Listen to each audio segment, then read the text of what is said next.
दोस्तों, मैं एक घोषणा करने के लिए, घोषणा ये कि हमारे बीच में हमारे साथी हैं नंद किशोर ढिलोर साहब, जिनको आप लंबे अरसे से यूनियन के अंदर सक्रियता रूप में देख रहे हैं।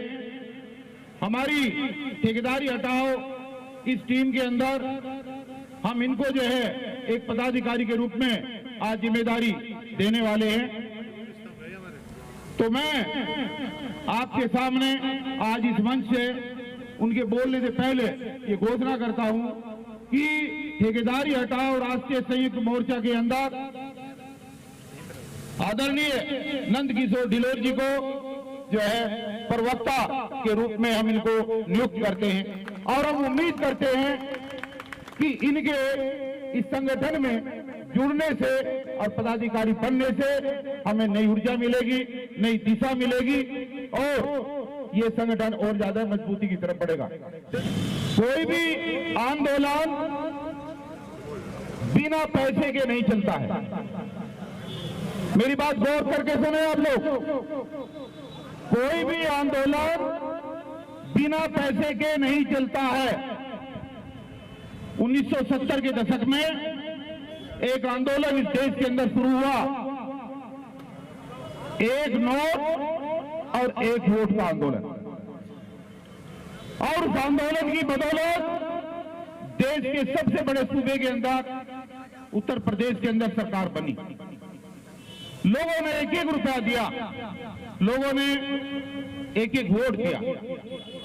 मैं यहां पर आए हुए तमाम साथियों से गुजारिश करता हूं कि दोस्तों, इस आंदोलन को सफलता की तरफ ले जाने के लिए जब तक एक जन आंदोलन के रूप में आपका आर्थिक सहयोग नहीं मिलेगा, तब तक ये आंदोलन सही मुकाम तक नहीं पहुंचेगा। हम चाय पीने जाते हैं तो 10 रुपए से कम चाय नहीं मिलती। हम पानी की बोतल लेते हैं तो 20 रुपए से कम पानी की बोतल नहीं आती। और हम जो और अपने शौक फरमाते हैं वो सारी चीजें भी पैसे से ही होती हैं। हमें प्रतिज्ञा लेनी होगी कि जो हम अनाप शनाप खर्चा करते हैं, जब तक ये आंदोलन चले, कम से कम उस खर्चे को बर्बाद होने से बचाएं। और जिसकी जितनी भी हैसियत है, बेशक किसी की हैसियत 1 रुपए की है वो 1 रुपया दे, और जिसकी 10 रुपए की है वो 10 रुपए दे, जो 100 दे सकते हैं वो 100 रुपए दे। आपको आर्थिक रूप से भी मदद करने के लिए आगे आना चाहिए। जब तक संगठन के अंदर आप लोग आर्थिक रूप से मदद करना नहीं सीखेंगे, जब तक ये आंदोलन मुकाम तक नहीं पहुंच पाएगा। ये होना चाहिए नहीं होना चाहिए, आप बताएं। अरे रोड पे खड़ा हुआ भिखारी भी आज की तारीख में 10-5 रुपए आप उसको भी दे करके चले आते हो। तो ये सारी चीजें जो हैं यहाँ पर जो लगती हैं, ये पैसे से आती है और लड़ाई आपकी लड़ी जा रही है। मैं आज भाषण के लिए नहीं आया हूं। भाषण तो राजकुमार जिगान जी ने आपको बता दिया। एक तो ये कहने लिए आया था और एक ये कहने के लिए आया था कि जहां पर मातृशक्ति किसी आंदोलन का हिस्सा बन जाती है, सबसे पहले माता और बहनों के लिए जोरदार तालियां बजाएं सब लोग। जिस आंदोलन के अंदर माताएं और बहनें बाहर निकलना शुरू होती है, उस आंदोलन को कोई आगे बढ़ने से नहीं रोक सकता, कोई नहीं रोक सकता। जो डर बैठाया गया था, जो हमने थाने के अंदर FIR की अर्जी दी है, उस पर अदालती कार्रवाई हमने शुरू कर दी है।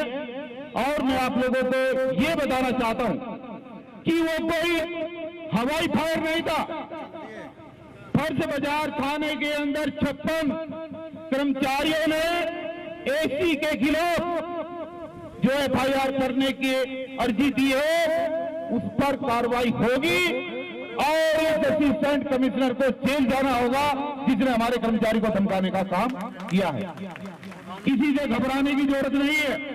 भारतीय जनता पार्टी धीरे धीरे बैकफुट पे आ गई है। जिन लोगों ने आज सुबह का अखबार पढ़ा होगा, 16,000 कर्मचारियों को पक्का करने का उन्होंने निर्णय लिया है, वो आज सारे अखबारों के अंदर छपा हुआ है।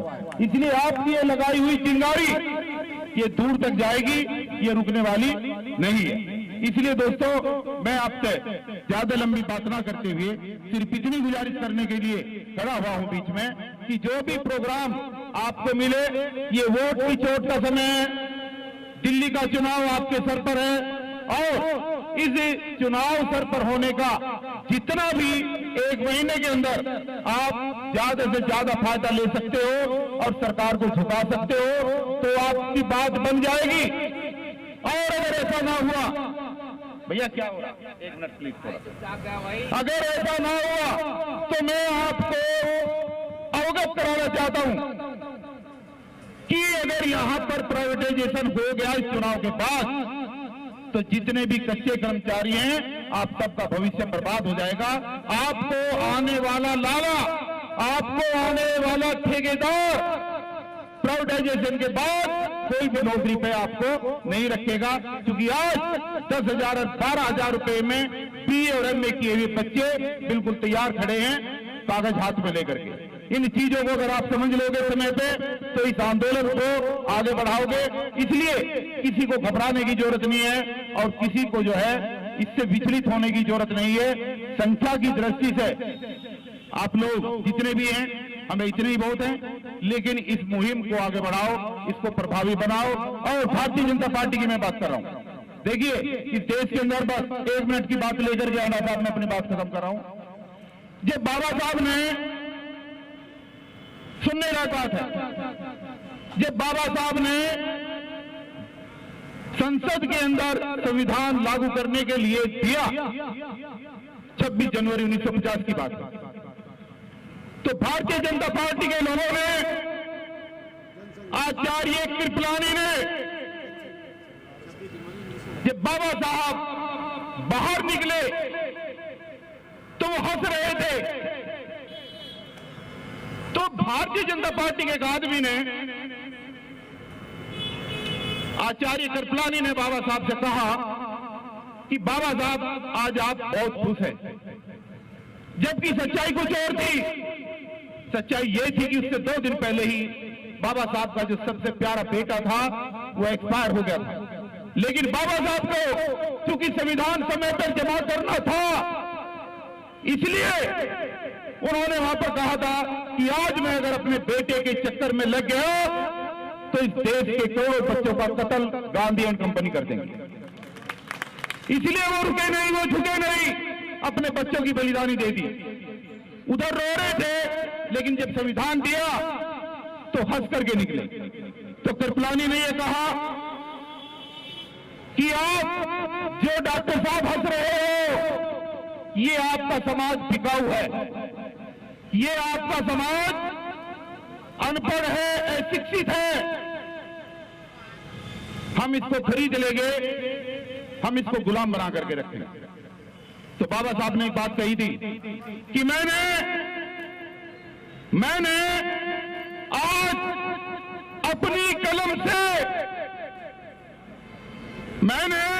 आज अपनी कलम से, इस देश की सारी महारानियों के पेट का ऑपरेशन कर दिया है।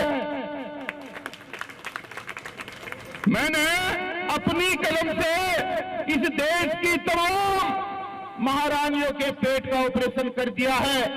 आज इस देश के अंदर ये संविधान लागू होने के बाद अगर कोई राजा बनेगा तो राजा एक गरीब आदमी के डाले हुए वोट के बैलेट बॉक्स से बनेगा, महारानी के पेट से नहीं बनेगा। ये बात मैं इसलिए कह रहा हूं, ये बात मैं इसलिए समझा रहा हूं कि ये महीना बहुत महत्वपूर्ण है। आपके वोट से ही राजा बनते हैं, हम ही लोग सबसे ज्यादा वोट देते हैं, हम ही सरकारों को बनाते हैं और सरकार बनने के बाद सबसे ज्यादा उत्पीड़न हमारा ही करती है। इसलिए ये महीना आपके लिए बहुत महत्वपूर्ण है। तो बाबा साहब ने कहा था कि आप हमारे समाज को खरीद लोगे, लेकिन एक समय ऐसा भी आएगा जब इस समाज में डॉक्टर पैदा होंगे, इंजीनियर पैदा होंगे, एडवोकेट पैदा होंगे, पढ़े लिखे लोग आएंगे। वो जो सदी 21वीं आएगी उसमें मेरे समाज के लोग कृपलानी जी आपको उखाड़ करके फेंक देंगे और आपके कारवा को फेंक देंगे। आज ये वही समय है मेरे दोस्तों। आज इस महीने अगर आपने मेहनत करके इस कारवा को बना लिया तो सारे कर्मचारी, कच्चे कर्मचारी पक्के हो जाएंगे और आपको सारे हक और हकूक मिल जाएंगे। जो 2013 वाला है वो ऑर्डर आपका कैंसिल हो जाएगा और आपके खिलाफ जो चल रही साजिश है वो फेल हो जाएगी, जो लोगों ने चला रखी है। मेरे एक साथी ने कहा था कि हमारे बीच हमारे ही लोग हैं, हमारे ही यूनियन के लोग हैं जो मैनेजमेंट की गोद में बैठ करके और मैनेजमेंट के अफसरों से मिल करके और लाखों लाखों रुपए लेकर के लोगों को पहले नौकरी पे लगवाते हैं और फिर असली लोगों को पीछे छोड़कर और उनकी सीनियरिटी डिस्टर्ब करा करके फिर उनको पक्का कराने का काम भी कर रहे हैं। वो अपने आप नहीं होते, उसमें शासन के सारे लोग मिले हुए होते। तो इस तरीके की जो चीजें चल रही हैं उन पर लगाम लगाने के लिए ही ये ठेकेदारी हटाओ राष्ट्रीय मोर्चा आपके बीच में आया है। जो चीजें पहले हुई हैं उन चीजों को अब होने नहीं दिया जाएगा, बिल्कुल नहीं होने दिया जाएगा। एक एक बहन को, एक एक भाई को जो कच्चे कर्मचारी हैं, आज 16,400 कर्मचारियों को पक्का करने का अखबार में आया है। अगर आप मजबूती से रहे तो 2022 के निकाल से चुनाव से पहले सारे लोग पक्के होने वाले हो, इसलिए आप लोगों को इस आंदोलन में डट कर रहना पड़ेगा। भारतीय जनता पार्टी की चूल्हे हिलने शुरू हो गई है। भारतीय जनता पार्टी की भारत सरकार घुटनों पर आना शुरू हो गई है, बैकफुट पर आना शुरू हो गई है। और अभी तो सिर्फ पीडीएमसी की बात है। जब ये आंदोलन यहां से चल के एसडीएमसी और नॉर्थ सिटी के अंदर जाएगा तो ये ढूंढे नहीं मिलेंगे। आप इस बात का मेरा विश्वास करें, लेकिन आप कड़ाई के साथ लगे रहें, डरे ना, भागे ना, कानून को अपने हाथ में न ले, संविधान के दायरे में रह करके काम करें। तो यही एक दो चीजें मुझे आपके बीच में कहनी थी। और मेरे अब बहुत अच्छे वक्ता मेरे बीच में हैं जो आपके बीच में बात रखेंगे। आप धैर्य से उनकी बात सुनेंगे। जय भीम, जय भारत, नमो बुद्धाय।